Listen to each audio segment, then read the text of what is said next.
En Afrique du Sud, cette nouvelle choque beaucoup. Cela fait des mois que le gouvernement bataille pour obtenir des vaccins. Les livraisons de Johnson Johnson, d'ailleurs, avaient déjà pris beaucoup de retard.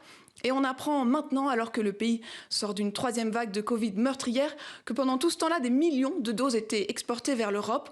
Au moins 32 millions, selon l'enquête du New York Times, probablement plus, alors que l'Afrique du Sud n'a pour l'instant reçu que 2 millions de doses.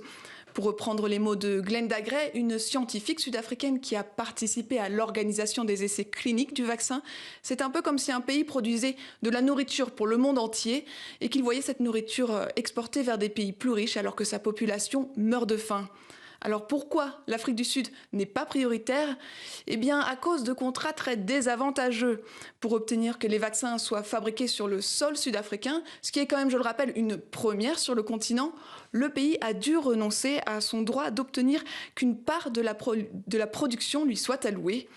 Un type de clause qui n'existe dans aucun contrat passé avec les pays occidentaux, alors que l'Afrique du Sud paye même ses vaccins plus chers. La publication de ces contrats controversés est tenue secret et donc au cœur des revendications de la population. Une organisation indépendante a même menacé d'aller devant les tribunaux si ce n'est pas fait avant la fin du mois.